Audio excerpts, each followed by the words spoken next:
জানো আমার বাবার হত্যার আমি বিচার পাই।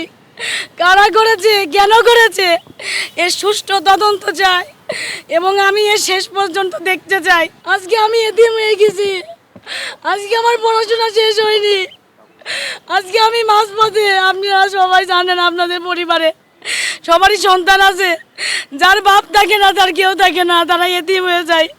যতই কাছের আত্মীয় আপন মানুষ যেই থাকুক, বাবাই বাবার মতন কেউ হয় না। আমার বাবা অনেক স্বপ্ন নিয়ে আমাকে এখানে পড়ার জন্য ভর্তি করেছে। আমি পরীক্ষাও দিয়েছি, আমার সামনে রেজাল্ট দেবে, সে আমার বলে গেছে আমি ইন্ডিয়া থেকে এসে তোমার পরীক্ষার রেজাল্ট আমি চেক করব, তুমি কি করেছো। আমার কোনো কথাই সে রাখতে পারে, সে চলে গেছে। আমার বাবা বিভিন্ন মিথ্যা মামলার হুমকিতে বলিয়ে বলিয়ে থেকে যখন আমি অনেক ছোট, তখন আমার বাবার কাছে পাইনি। যখন আমার একটু বুঝ হয়েছে, আমি যখন একটু বুঝ, তখন আমার বাবাকে আমি কাছে পেয়েছি, এখন আমি হারিয়ে ফেললাম। আমি নিজে স্বচক্ষে আমি দেখতে চাই আমাকে কারা এতিম করলো, কেন করলো এভাবে।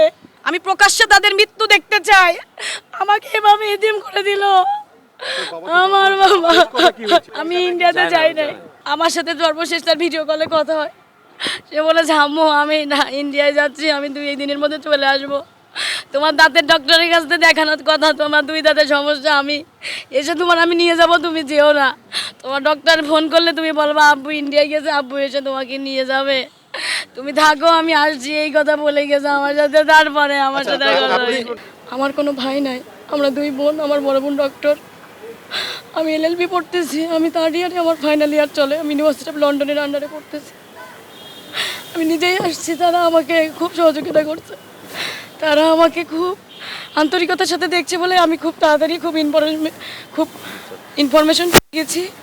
আমি আপনাদের কাছে সহযোগিতা কামনা করছি যে আপনারা আমার বাবার হত্যার বিচার চাই আমি।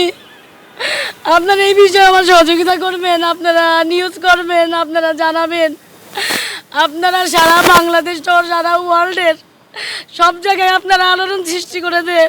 আমি মাননীয় প্রধানমন্ত্রীর মেয়ের মতন, সে আমার মায়ের মতন, আমি তার দৃষ্টি আকর্ষণ করতে চাই। সে আমাকে যথেষ্ট হেল্প করছে, সে আমাকে মায়ের মতন করেই বলছে যে তুমি চিন্তা করো না। আমাকে সে প্রথম দিন তার সাথে আমার রবিবারে রাত 9টা 21-এ কথা হয়, যেদিন আমার বাবার আর মিসিংয়ের কথা।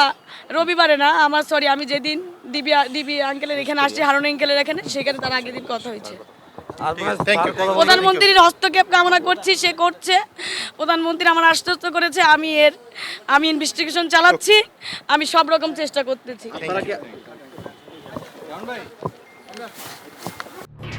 এলো খবরের কাগজ, নিখাত, নির্ভীক, নিরপেক্ষ।